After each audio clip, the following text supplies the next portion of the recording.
你有没有想过，博物馆一定要很严肃、很文艺，不能笑场吗？那你可能没看过这世界上这些神展开的博物馆，有人收藏狗项圈，有人专门研究泡菜，还有人居然把厕所、头发，甚至是男性的私密处都收进馆藏里。今天就带你一起去看看那些怪到你以为是恶作剧，但其实都货真价实存在的地方。记得订阅加点赞，准备好了吗？这趟旅程你可能会笑，也可能会皱眉，我们出发吧。第10名，阴茎博物馆。在冰岛首都雷克雅未克，有一栋外表平平无奇的小楼，你走进去才发现它根本是人类与哺乳动物界的终极对照组，因为它收藏的全都是阴茎标本，真的全世界唯一。里面的展品超过300件，从超迷你的老鼠到2公尺长的蓝鲸，种类多到可以直接开一场生物界男性自尊大会。而且这不是闹着玩的，这间博物馆从1997年就开幕了，创办人西古尔杜森是个退休老师，他说他只是单纯想填补博物馆界的空白。更离谱的是，馆内还真的有人类的标本，一位老先生生前就签了捐赠同意书，说要在死后为科学贡献最后一点力量。那种献身精神，说实话既伟大又让人微妙的发毛。但别误会，这不是黄色展览，整间馆非常学术，墙上还有详细的解剖、说明、生态介绍，连参观的人都得一本正经地看、点头、做笔记。虽然你能感受到空气中那股大家都在忍笑的气氛，这间博物馆每年吸引成千上万观光客，连 Netflix 都拍纪录片，游客离开时还可以买纪念品，小钥匙圈、T 恤，甚至冰箱贴，上面全都是主题相关的造型。第9名，日本拉面博物馆。你可能以为拉面就拉面吗？有必要盖一间博物馆？但在日本，他们真的做到了，而且还做得超认真。这不是那种展示几碗塑胶模型的小展区，而是一座可以吃、可以哭，还可以怀旧的时光机。这间位于横滨的新横滨拉面博物馆，从外表看平凡无奇，但一走进去，你会瞬间穿越回昭和33年，也就是拉面刚刚诞生、泡面还没统一地球的那个年代。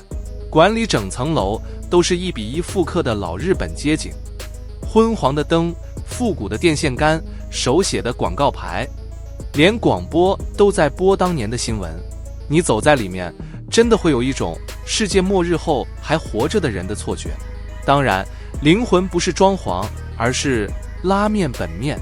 他们集合了来自日本各地的名店，从北海道的味噌拉面到九州的豚骨，再到东京酱油风味，一口气吃完9碗，你就能理解什么叫文化冲击。最可怕的是，他们很懂观众心理，每一间都推出迷你碗，用最邪恶的策略告诉你，没关系，再吃1碗。于是你从第1碗的只是想尝味道，到第9碗的我为什么还在吃，最后站在门口想，这地方根本不是博物馆，是陷阱。但认真说，这个地方其实是日本人对庶民文化的一种致敬。他们不把拉面当垃圾食物，而是当作时代的味道，一种代表经济复苏、工人精神还有深夜温度的食物。第8名，狗项圈博物馆。有人收藏名画，有人收藏古董。英国人不一样，他们收藏狗项圈，而且还认真到盖了一整间博物馆。这座狗项圈博物馆位于英国的利兹城堡里，听起来是不是很高贵？一走进馆内，墙上整排皮革、铁环、金属装饰，你以为是中古骑士盔甲展示区，结果仔细一看，那是狗的装备。这些项圈最早可以追溯到16世纪，当时欧洲贵族的猎犬可是身份象征，主人出门打猎，狗戴的项圈比人戴的项链还浮夸，上面镶宝石、刻花纹，甚至还镀金。有些项圈还厚到能挡箭。毕竟那年代的森林不止猎物多，敌人也多。到了18世纪，狗项圈开始走向时尚路线，镶钻、印名字、搭配服装颜色，根本是宠物界的香奈儿秀场。你可以从项圈的装饰看出主人的社会阶级，换句话说，那些狗戴的是主人的面子。有趣的是，这博物馆像在跟你说，这些项圈见证了人类与犬类700年的情感纽带。听起来很感人，没错，但你看着那条比你薪水还贵的皮带，还是会忍不住看看自己的钱包流眼泪。第7名，泡菜博物馆。在韩国，泡菜不是食物，是信仰，所以当他们决定盖一间泡菜博物馆时，没人觉得奇怪，反而觉得理所当然，就像法国人盖红酒博物馆一样。这就是他们的灵魂配菜，位在首尔仁寺洞的金之康泡菜博物馆。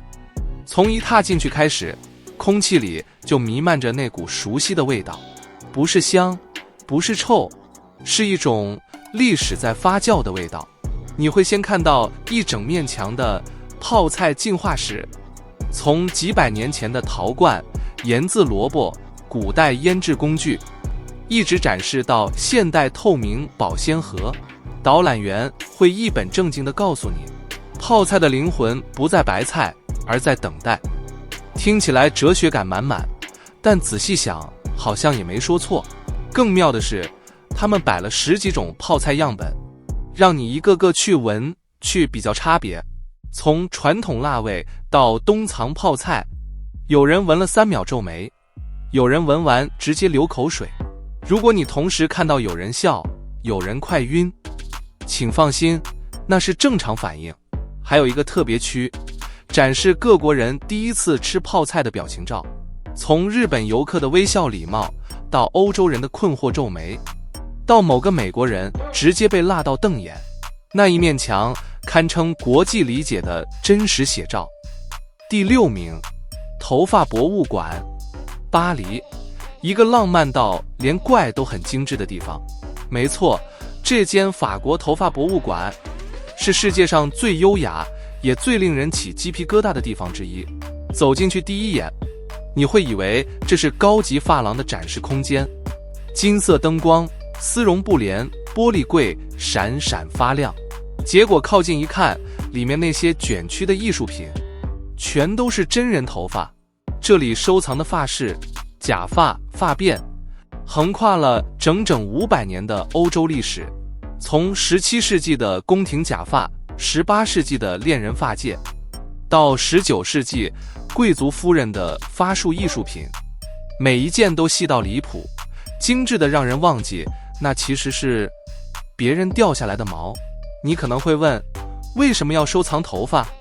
博物馆的解说词写得一本正经，头发是爱与记忆最私人也最永恒的形式。听起来像诗，但想到某个贵族太太把老公头发编成戒指戴着，又有点……玩笑归玩笑，其实啊，在那个没有相机的年代，头发是最容易留下来的纪念品。有人送情人一缕头发当信物，有人把母亲的发丝装进坠子随身带着，甚至有艺术家用头发织出整幅肖像画。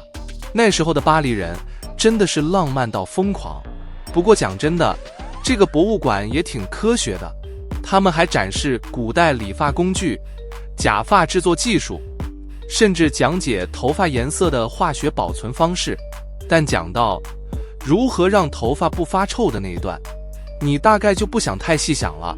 最经典的一区是所谓的爱情发饰展，一整面墙都是用头发编成的心形、花圈、字母，上面写着永恒的爱，直到死亡将我们分开。导览员可能会笑着说，这些作品大部分都是寡妇做的。你顿时有点懂了，原来爱情真的可以让人留下痕迹，只是那痕迹长得有点诡异。第5名，厕所博物馆。来，问题来了，你觉得判断一个国家文明程度的标准是什么？科技、教育、艺术？不对，在印度，他们会告诉你看厕所。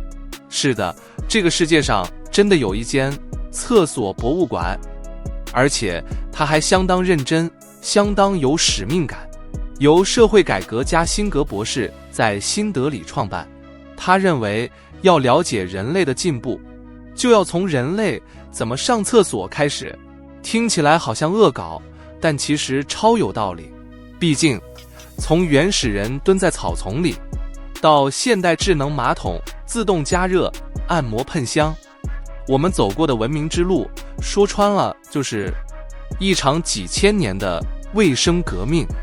馆内的展品跨越了5000多年，有古罗马的石头马桶，18世纪的金色便盆，还有英国维多利亚时期贵妇专用的隐形厕所，有的长得像王座，有的直接做成家具一体化，真的做到优雅到最后一刻。而且他们还有一个专门的厕所哲学区，墙上写着各种名言。卫生是文明的第一课，一个国家的厕所就是他的脸。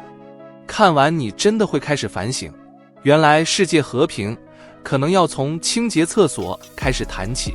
这博物馆其实一点都不低俗，它反而非常教育导向。创办人就是要用它来推动印度的公共卫生改革。他用幽默的方式告诉人民，厕所不是羞耻，是尊严。第4名，咖喱香肠博物馆。这间位于德国柏林的咖喱香肠博物馆，从门口就开始散发出一种食欲宗教气场。一进去，你不会闻到博物馆的灰尘味，而是空气里飘着淡淡咖喱香。没错，他们连气味都布置好了。整个展区像是香肠主题乐园，墙上是巨大的番茄酱彩绘，地上画着酱汁轨迹，甚至还有一整面互动墙，教你如何完美切香肠角度。德国人看到这些画，真的会有被感动到，因为那碗咖喱香肠象征着重建后的希望。于是他们决定，这不只是食物，这是精神食粮。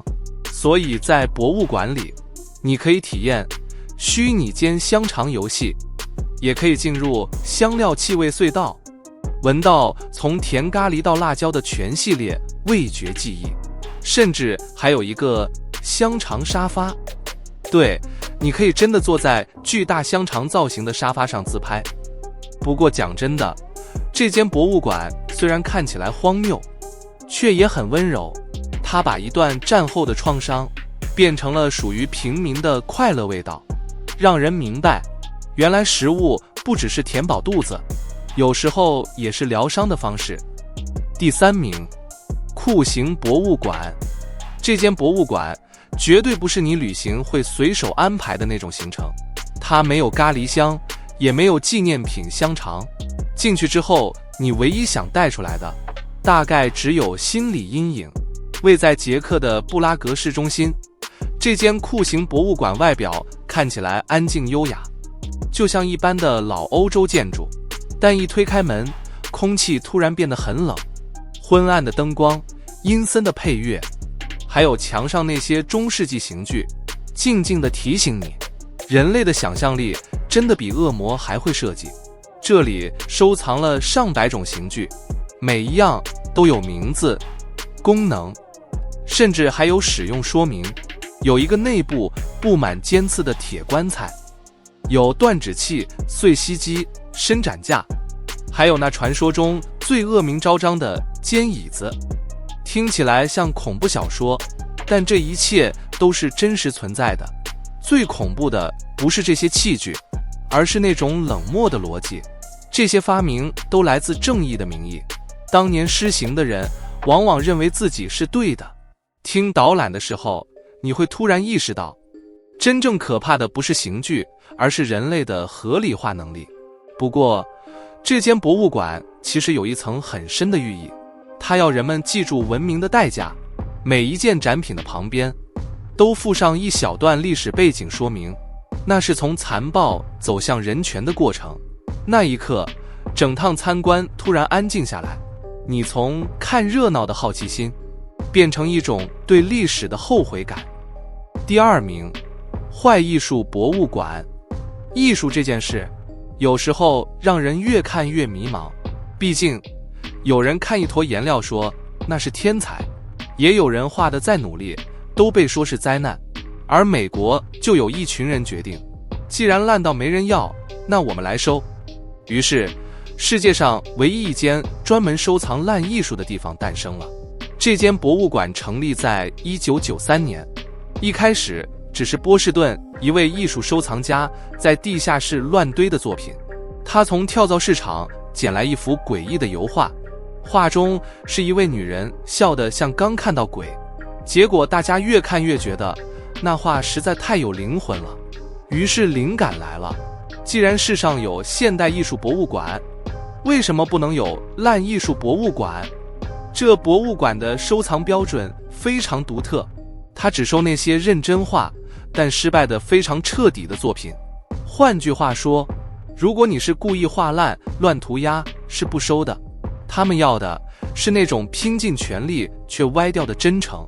展馆里的画作一个比一个离奇，有老奶奶骑独角兽，有狗长着人的脸，还有一幅名作《露西在空调里》 Lucy in the Field with Flowers， 主角是一个头太大、脖子太长、比例全崩坏的女人，笑得像知道自己要被挂上去。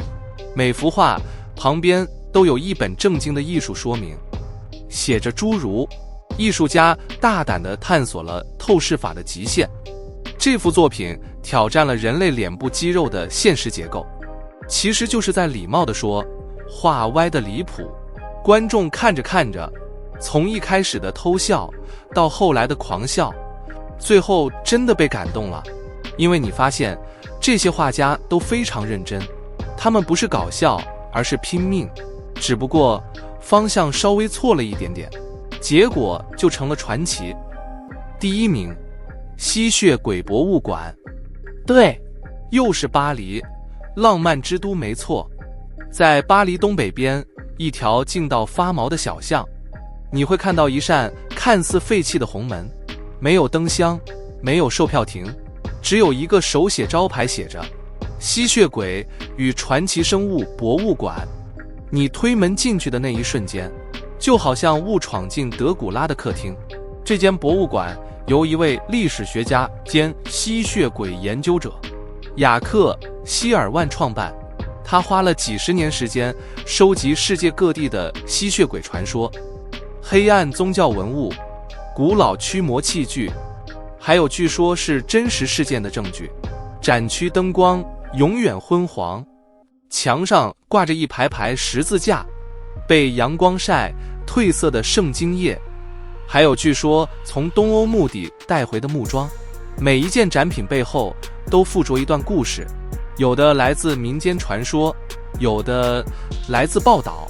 馆里最著名的展品之一是一副19世纪的吸血鬼防身套装，里面有圣水瓶、银子弹、木桩，还有一面小镜子。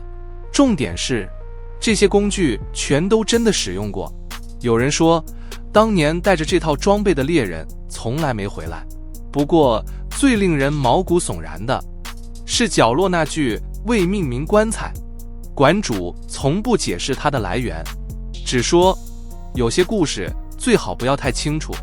游客听完都半信半疑，但没人敢靠太近。当然啦，这地方也不是纯恐怖，它其实是个文化宝库。它收藏的不只是吸血鬼传说，还有狼人、女巫、恶灵、恶魔契约，甚至包括德古拉小说的第1版印刷本。每个展区都在讲述一个共同主题，人类最害怕的其实是自己制造的想象。你看着那些古老文物，心里其实明白吸血鬼未必存在，但人类的恐惧是实实在在的。走出博物馆时，你会发现天色已经暗了，那条巷子还是安静的不太正常。风一吹，门自己关上，你回头看，那块手写的木牌轻轻晃着，仿佛在说欢迎再来。好了，看完这10间博物馆，你是不是开始怀疑人类的兴趣范围是不是有点太自由？听起来疯，但正是这种疯让世界变得有趣、有味、有故事。所以下次出国旅行，别只去那些大家都去的博物馆，试着走进这些怪地方看看。你可能不会学到太多知识，但你一定会更了解人这个物种。毕竟啊，世界的伟大不在它的正常，而在它的荒唐。记得订阅加点赞，我们下期见。